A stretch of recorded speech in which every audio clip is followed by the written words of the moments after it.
Hello Libra, Sun, Moon, Rising, and Venus signs. Kamusta kayo? Sana po nasa mabuti kayong kalagayan. Welcome back po sa Star Tarot. Kung bago kayo rito, welcome din po kayo. Thank you for your support. I truly appreciate it. God bless you all.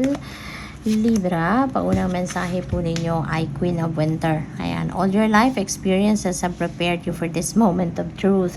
So, parang lahat ng pinagdaanan ninyo in the past, no? Or karamihan sa mga pinagdaanan ninyo in the past na mga challenging situations na pagtagumpayan ninyo have prepared you, no? For this moment, no? Sa buhay ninyo sa ngayon.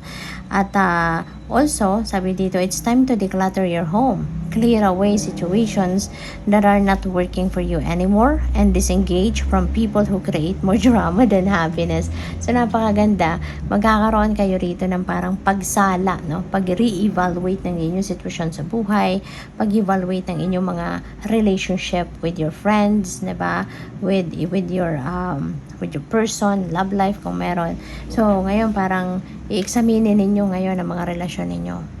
Diba? At titignan ninyo dito kung ito bang mga taong ito talagang sincere sa'yo. Diba? Are they dependable? Are they sincere? Are they really loving you? Diba? Mahal ka ba nila talaga? Kaibigan ka ba talaga nila? Yung ganon. So, siguro may mga situations kayo ngayon na pagmumuni-munihan ninyo yan. Pag-iisip-isipan ninyo yan.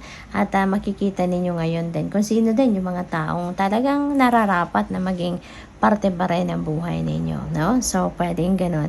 At tatanggalin mo na, no? You're going to declutter your life. Tatanggalin mo na yung mga tao na hindi naman na dapat nakaparte ng buhay ninyo.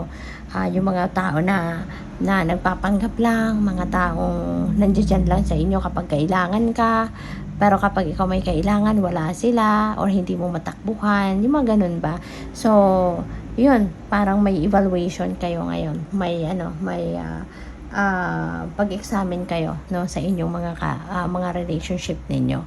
And isa pa, sa living space ninyo siguro panahon ngayon para paglilinis, no? Siguro titignan ninyo yung mga gamit ninyo, ano yung mga mapapakinabangan, ano yung hindi, 'di ba? And you are going to declutter, no? You are definitely going to check kung anong napapakinabangan pa or hindi na. What else? We have 5 of summer.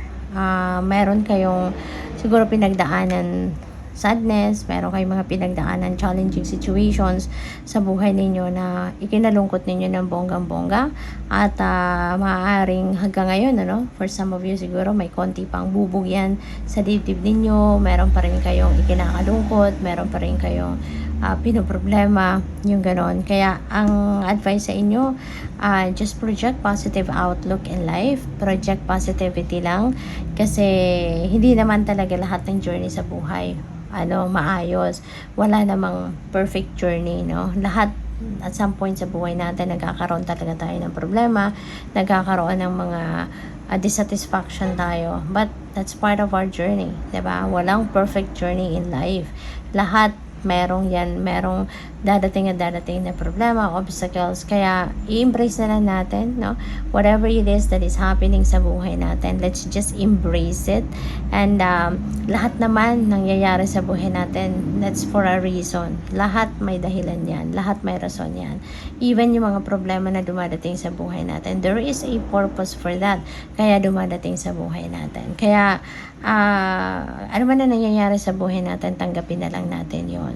Okay? And let's always think positively and just move forward, no? Move forward lang tayo lagi. Huwag tayong paatras. Okay? Lagi lang tayong dapat papunta sa positibo, sa kung ano ang pwedeng maganda mangyari. Doon tayo, no? Doon, yun ang hanapin natin sa buhay. We have 7 of summer. There are a lot of new opportunities that might come your way. Meron ditong iba't ibang oportunidad na dadating sa buhay ninyo. Kaya wag na kayong magpatumpik-tumpik pa. When the opportunity knocks on your door, look at it. No? Kung gusto ninyo, take it, take action towards it. Wag na kayong magpatagal pa. No? Kasi before it slips away from you, tingnan ninyo agad, no? And then doon kayo mag-decide if kung gusto ninyo, take it. If kung hindi ninyo gusto, then leave it, 'di ba? Pero at least, 'di ba? Tinignan ninyo, kinonsider ninyo, in-examine ninyo, hindi ba? So, what else? We have 10 of Summer. Ang cute, ang ganda. This is happy family, no? This is masayang pamilya, masayang relationship, harmonious, loving na relationship. Masaya ang bawat isa. Masayang kasama ninyo ang bawat isa. This is the time that you are going to be appreciative of your relationship with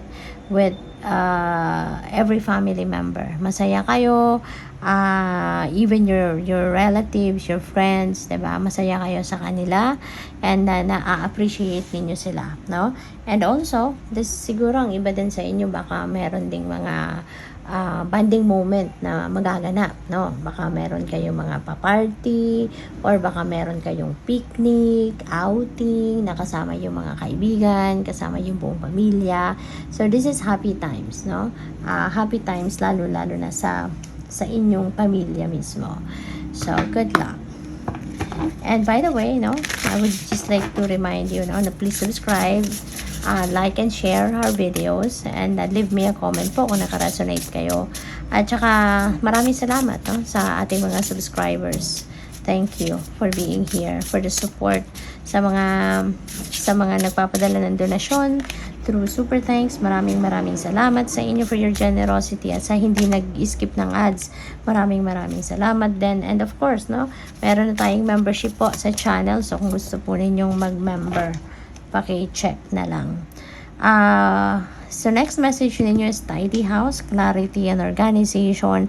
So meron ditong paglilinis, meron pag-organize ng tahanan, ng living space, ng opisina, 'di ba? And hindi lang 'yan, no? Pakiramdam ko din dito, parang uunahin nyo lang yung physical space ninyo, maglinis kayo, at isusunod ninyo yan yung sarili ninyo, or you're also going to declutter your life, you know. May mga pag-i-examine, no, na gagawin kayo dito sa mga kaibigan ninyo, mga sa karelasyon ninyo, yung all kinds siguro of relationships, titignan din ninyo. At you're definitely going to reorganize your life, no? Yung living space ninyo, maglilinis kayo, tatanggalin ninyo dito yung mga basura, siguro magre-rearrange din kayo ng mga furnitures, yung mga gano'n. So, parang busy kayo, no, sa pagliligpit, sa pag-aayos. So, we also have the power of community. And with that activity, no, pwedeng siguro katulong mo dito yung mga kaibigan mo, katulong mo yung iba mong kaibigan na kapitbahay, yung mga ganun ba. Maybe they are very supportive of you, no? Yung pagde-declutter ninyo ng inyong living space, yung pag-rearrange ninyo ng bahay ninyo, paglilinis ng yard ninyo, no, ng garden ninyo, yung mga gano'n. Siguro kasama mo din yung mga kaibigan ninyo, kasama ninyo yung mga kapitbahay ninyo na maganda ang relasyon sa inyo, no? So pwedeng gano'n.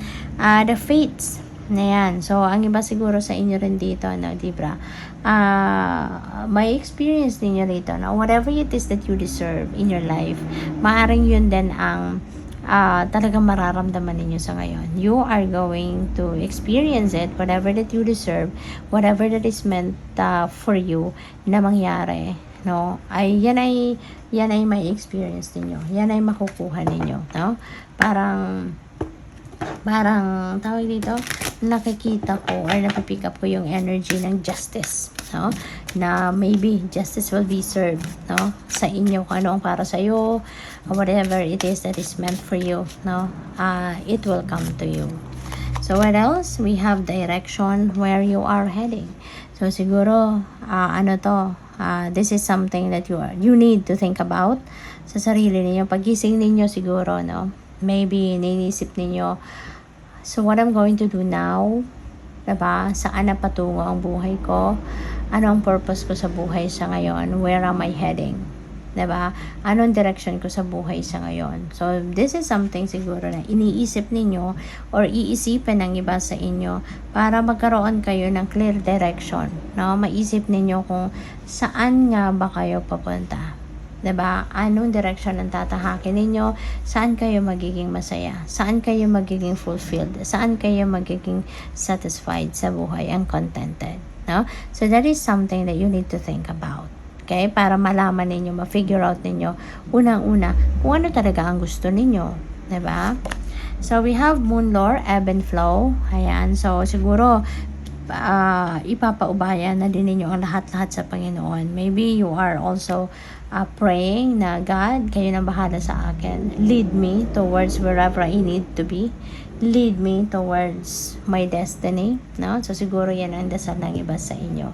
And there is a sense of surrender. No? At maganda yon, no? When you are surrendering to God, when you are surrendering to the natural ebb and flow of life, makakasiguro ka magiging smooth sailing ang journey mo at less stress, or pwedeng maging stress-free nga ang journey mo, no? Kasi kung pag pinapaubaya mo na sa Panginoon, 'di ba? Ano pang ipag-aalala mo?